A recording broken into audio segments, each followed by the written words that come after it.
Salut à tous, bienvenue dans notre nouvel épisode consacré à... Oh...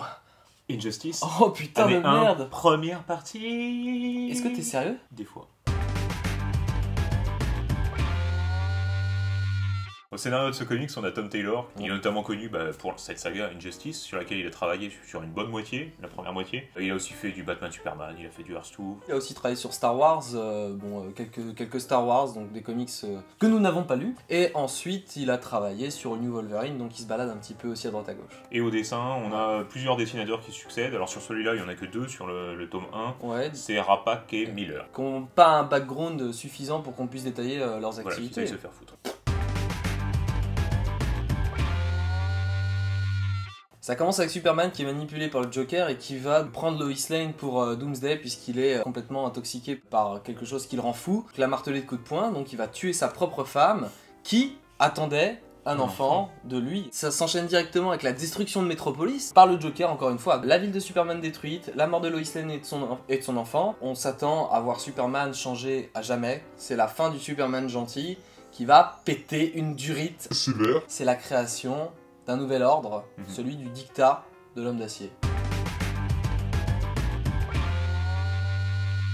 On va commencer par celui qui disparaît le plus rapidement. Le Joker. C'est un petit peu la goutte d'eau qui fait déborder le vase, qui lance cette histoire en fait. Ouais. Il en a marre de s'attaquer à Batman, il trouve ça vraiment redondant de se prendre des claques tout le temps.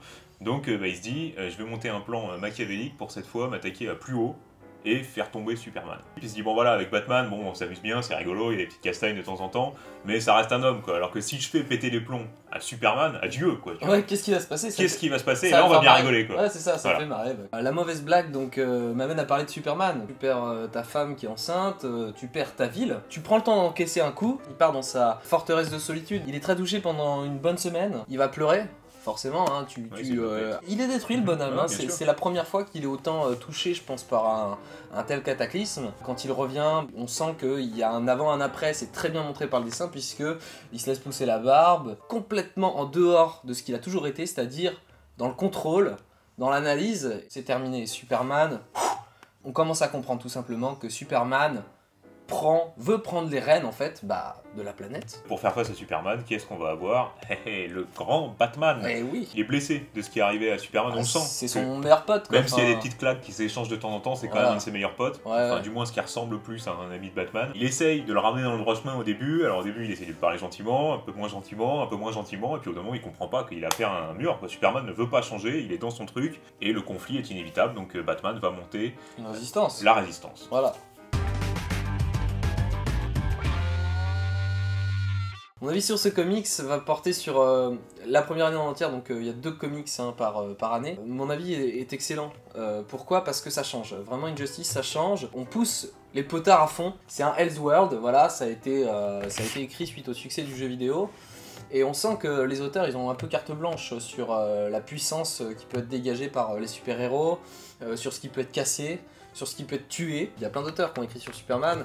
On sent que ils prennent Superman avec sa personnalité et ça reste quand même assez soft puisque Superman lui il est dans le but de sauver la planète, faire quand même pas trop de dégâts, voilà, il est dans le respect. Et puis ils n'ont pas le choix parce que c'est dans une continuité en fait, ils peuvent pas changer une continuité, donc il peut pas y avoir 36 morts d'un coup, etc. Faut que ça reste quand même cohérent vis-à-vis de tout ce qui a été écrit avant et ce qui va s'écrire après. Là, rien à foutre, Superman, il est blessé, c'est comme un chien enragé quoi, à qui on a fait une entaille.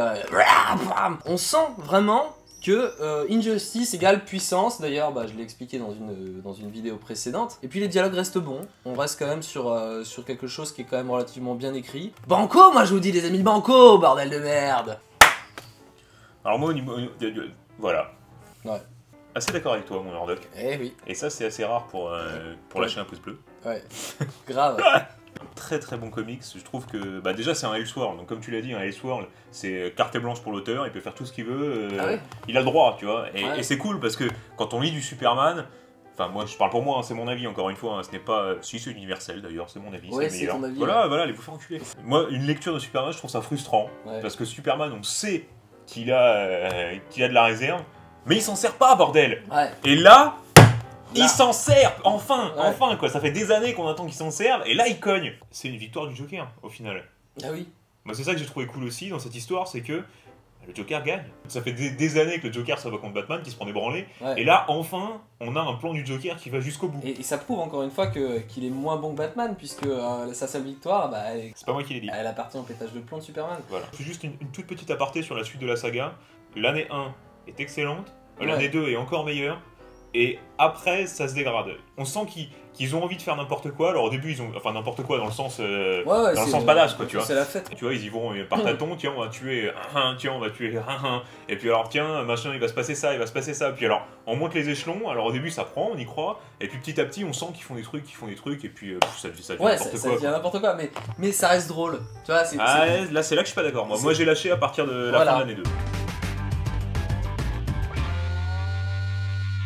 Mon conseil de lecture portera sur Superman Red Son, qui est lui aussi un Elseworld. C'est un comics en fait qui part du postulat, et si Superman, au lieu de s'être écrasé aux États-Unis, il s'était écrasé en Russie. Superman, là aussi, qui va péter les plombs assez correctement, qui va imposer son diktat, qui va traîner un petit peu avec Staline, avec tout ça. Enfin, il y a pas mal de trucs assez rigolos. Et en face, on va avoir une résistance qui va s'organiser. Et qui est-ce qui va venir s'en mêler? Bien évidemment, vous vous en doutez, c'est Batman! Et je l'ai même préféré à Injustice, et je vais expliquer pourquoi très rapidement. C'est qu'en fait, ça c'est un tome, ça fait 200 pages, et du coup c'est très condensé, et il n'y a pas le temps de niaiser et de faire des petits écarts. C'est plus intéressant financièrement, ça coûte encore une fois un prix assez modeste, hein.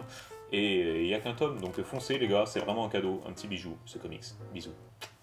Mon conseil de lecture va porter aussi sur Superman, c'est Superman Requiem, donc qui est le dernier comics de la série DC Renaissance. Et bien là, on a un Superman qui est mourant, il peut rien y faire, et c'est hyper intéressant puisque il accepte son destin et il va pas essayer de lutter, il va continuer de lutter, mais pas pour sauver sa vie, il va rester intègre à ce qu'il a toujours été, c'est-à-dire le défenseur de la Terre. Le truc qui est intéressant, c'est vraiment de voir comment il crève, pourquoi il crève, et qu'est-ce qui va s'en suivre, hein. Il y a des passages qui sont très poignants, très émouvants. Donc, banco. Merci à vous d'avoir regardé cet épisode en entier. Si ça vous a plu, comme d'habitude, n'hésitez pas à lâcher un pouce bleu pour faire avancer Gordon et Murdoch. Ouais. Partagez, très important, partagez les vidéos. On kiffe le partage, les retweets, les partages en tout genre. Bien sûr, les cartes postales, démerdez-vous, partagez, abonnez-vous si c'est pas fait, c'est grave, Ouais. faites-le, Faites-le. faites-le. Parlez-en à vos parents si vous avez des problèmes pour pas vous abonner. Mais il faut le faire. On s'en occupe. On s'en occupe. Tu me donnes les coordonnées de ta mère, moi je l'appelle et puis Il n'y a on pas de s'arrange. souci. Si vous n'êtes pas content et que vous avez vu cette vidéo, que vous êtes rempli de haine suite à nos propos, pétez votre clavier. Voilà. Allez, Et envoyez-nous les touches, envoyez-nous les touches. on se masturbe. Bisous.